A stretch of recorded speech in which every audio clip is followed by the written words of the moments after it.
श्री राम की वन यात्रा। रामचंद्र जी का रथ दक्षिण की ओर चला और सवेरा होते होते काफी दूर निकल गया।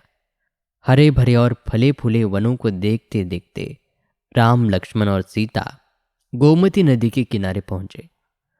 उसे पार करके वे आगे बढ़े और सई नदी तक आ पहुंचे। सई को पार कर वे थोड़ी देर के लिए रुक गए। कौशल राज्य की सीमा वहां समाप्त होती थी। राम ने मुड़कर अपने जन्मभूमि की ओर देखा।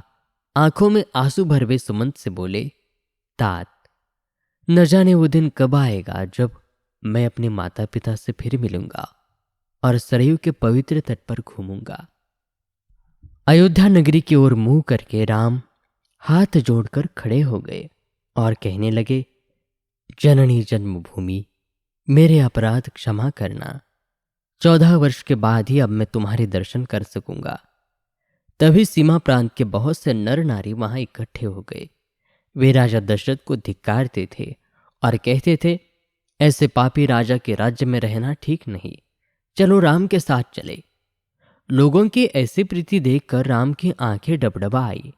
सबको उन्होंने समझाया बुझाया और वे फिर आगे बढ़े।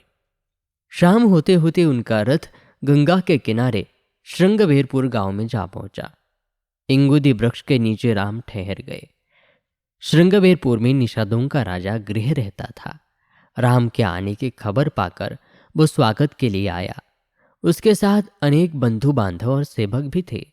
गृह को आते देख राम उठे और उससे गले मिले। गृह ने कहा, मेरा सौभाग्य है कि आप यहां आए। श्रृंगवेरपुर को ही आप अपना घर समझे और सुखपूर्वक रहे। श्री राम ने जब अपने वनवास की बात बताई तो उसको बहुत दुख हुआ। उसने अपना राज्य राम के चरणों में अर्पित कर प्रार्थना की कि श्रृंगवेरपुर पर ही राज्य करे। श्री राम ने निषाद राज के प्रति कृतज्ञता प्रकट की। वे अपने व्रत पर दृढ़ रहे। उस दिन भी उन्होंने केवल जल पिया और वे तृणशैया पर ही सोए। लक्ष्मण पहरे पर बैठ गए। गृह और सुमंत भी लक्ष्मण के पास ही बैठ गए। उनमें रात भर अयोध्या और श्री राम के विषय में बातें होती रही। अगले दिन श्री राम ने सुमंत से कहा, मंत्रीवर, अब आप अयोध्या लौट जाइए।